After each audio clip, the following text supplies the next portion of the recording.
ಕೂಡ ಪ್ರತಿಮೆಗೂ ಈಗ ಮುಖ್ಯವಾಗಿ ಕೆಂಪೇಗೌಡ ಸ್ಟ್ಯಾಚ್ಯೂನ ಸ್ಥಳಾಂತರ ಮಾಡೋದ್ರ ಬಗ್ಗೆ, ಅಗ್ನಿ ಬನ್ನಿಗರಾಯ ಸ್ವಾಮಿ ಅನ್ನೋದು ನೇಮ್ ಇಡೋದ್ರ ಬಗ್ಗೆ, ಮತ್ತು ತಿರುಮಲೆಯಲ್ಲಿ ಇರ್ತಕ್ಕಂಥ ವಿವೇಕಾನಂದ ಉದ್ಯಾನವನ ಅನ್ನೋದು ಹೆಸರು ಬದಲಾವಣೆ ಬಗ್ಗೆ ಚರ್ಚೆ ಆಯಿತು. ಸೊ ಈಗ ಅದನ್ನು ನಾವು ಸರ್ಕ್ಯುಲರ್ ಪ್ರಕಾರ ರೆವಿನ್ಯೂ DC ಅವರಿಗೆ ಫೈಲನ್ನು ಕಳಿಸಿ ಅವರಿಂದ ಅನುಮೋದನೆ ಪಡೆದು ನಂತರ ಸರ್ಕಾರದಿಂದ ಅನುಮೋದನೆ ಪಡೆದು ನಂತರ ಹೆಸರುಗಳನ್ನ ನಾವು ಬದಲಾವಣೆ ಮಾಡಬೇಕಾಗುತ್ತೆ ಮತ್ತು ಸ್ಟ್ಯಾಚ್ಯೂನು ಕೂಡ ಬದಲಾವಣೆ ಮಾಡಬೇಕಾಗುತ್ತೆ.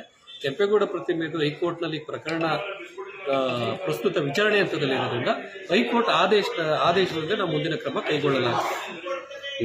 ಯಾವ ಸ್ಟ್ಯಾಚ್ಯೂ ಚೇಂಜ್ ಮಾಡಬೇಕು ಅಂದ್ರೆ ಕೆಂಪೇಗೌಡ ಪ್ರತಿಮೆನ ಸಾರ್ವಜನಿಕ ಆಸ್ಪತ್ರೆ ನಿರ್ಮಾಣ ಮಾಡ್ತಿರೋದ್ರಿಂದ ಅದನ್ನ ಒಂದು 80 ಮೀಟರ್ ಮುಂದಕ್ಕೆ ಅದು ಸ್ಥಳಾಂತರ ಮಾಡಬೇಕಾಗಿರೋದ್ರಿಂದ ಆ ಪ್ರಕರಣ ಹೈಕೋರ್ಟ್ನಲ್ಲಿ ವಿಚಾರಣೆ ಹಂತದಲ್ಲಿದೆ. ಆ ಹೈಕೋರ್ಟ್ನಲ್ಲಿ ಪ್ರಕರಣ ಮುಕ್ತಾಯ ಆಗುವವರೆಗೂ ನಾವು ಪುರಸಭೆಯಲ್ಲೇನು ನಮ್ಮದು ಅಂತಿಮ ತೀರ್ಮಾನ ಇರೋದಿಲ್ಲ.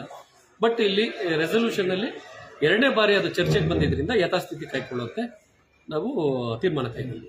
ಬೇರೆ ಪಟ್ಟಣದ ಅಭಿವೃದ್ಧಿ ಬಗ್ಗೆ ಏನು ಮಾತಾಡಿ? ಪಟ್ಟಣದ ಅಭಿವೃದ್ಧಿ ಅನುದಾನದ ಲಭ್ಯತೆ ಮೇರೆಗೆ ನೆಕ್ಸ್ಟ್ ಕೆಲವು ಕಾಮಗಾರಿಗಳನ್ನು ಕೈಗೊಳ್ತಕ್ಕಂಥದ್ದು, ಉಳಿದಿರ್ತಕ್ಕಂಥ ಕಾಮಗಾರಿಗಳನ್ನ ಕಂಪ್ಲೀಟ್ ಮಾಡ್ತಕ್ಕಂಥದ್ದು ಒಂದು ತೀರ್ಮಾನ ಕೈಗೊಂಡಿದ್ದೀವಿ. ಸೊ ಹಾಗಾಗಿ ನಮಗೆ ಡಿಪೆಂಡ್ಸ್ ಆನ್ ಫಂಡ್ಸ್. ಈ 15th ಫೈನಾನ್ಸ್ ಇನ್ನೂ ಕೂಡ ನಮ್ಗೆ ಅಮೌಂಟ್ ರಿಲೀಸ್ ಆಗಿಲ್ಲ. ಈಗ ರಿಲೀಸ್ ಆಗಿರ್ತಕ್ಕಂಥದ್ದು ಕಂಪ್ಲೀಟ್ ಆಗಿ ಕಾಮಗಾರಿಗಳು ನಡೀತಿರ್ತದೆ, ಖಾಲಿಯಾಗುವ ಹಂತಕ್ಕೂ ಕೂಡ ಬಂದಿರ್ತದೆ. ಸೊ ಹಾಗಾಗಿ ಮುಂದಿನ ಒಂದು ಅನುದಾನವನ್ನು ನಾವು ಕಾಯ್ತಾ ಇರ್ತೀವಿ.